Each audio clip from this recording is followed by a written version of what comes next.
მადრიდის ქუჩებში ათასობით დემონსტრანტი გამოვიდა პრემიერ-მინისტრ პედრო სანჩესის გადადგომის მოთხოვნით მისი უახლოესი გარემოცვის წევრების წინააღმდეგ წარდგენილი კორუფციული ბრალდებების გამო. მიუხედავად იმისა, რომ გეოპოლიტიკურ საკითხებსა და ისრაელისა თუ ირანის მიმართ პედრო სანჩესის პოზიციის მხარდაჭერისა მოქალაქეთა დიდი ნაწილის აზრით ქვეყანაში ცვლილებების დროა, რადგან მოქმედი პრემიერ-მინისტრი ვერ უმკლავდება მნიშვნელოვან შიდა პოლიტიკურ პროცესებს. მათი შეფასებით საჭიროა საყოველთაო არჩევნების ჩატარება და შანსის მიცემა სხვა კანდიდატებისთვის.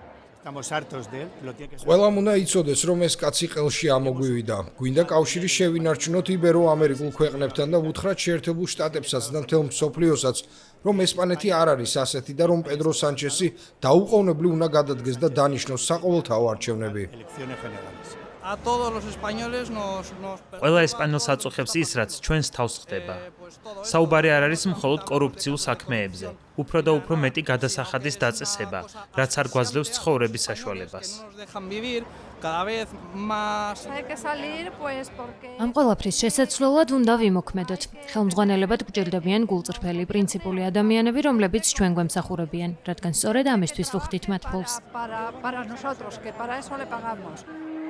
პედრო სანჩესის საწინააღმდეგო დემონსტრაციას მოყვა მოქალაქეთა პროტესტი, რომელიც სოციალური პირობების გაუმჯობესებას შეეხებოდა.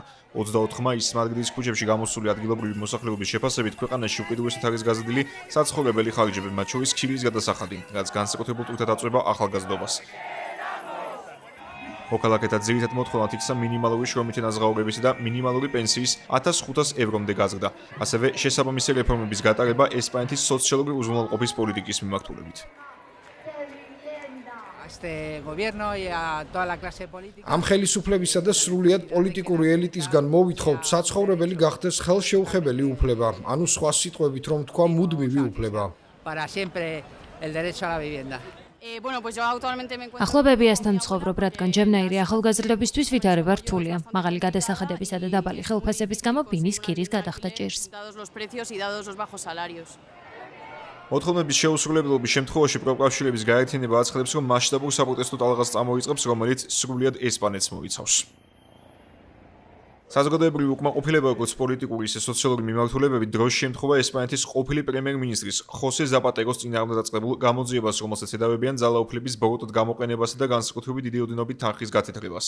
კერძოდ, საუბარია 53 მილიონი ევროს ოდენობის სახელმწიფოებრივ დახმარებაზე, რომელიც ავიაკომპანია პლუს ულტრას კორონავირუსის პანდემიის დროს გაეწია. ზაპატეროს ტრანსპორტის სამინისტროზე ზეწოლაში ადანაშაულებენ და გამოძიება იკვლევს განხორციელდა თუ არა ეს დახმარება შესაბამისი წესების დაცვით და ხომ არ ჰქონდა ადგილი უკანონო ლობირებას გავლენის მოხდენის მიზნით.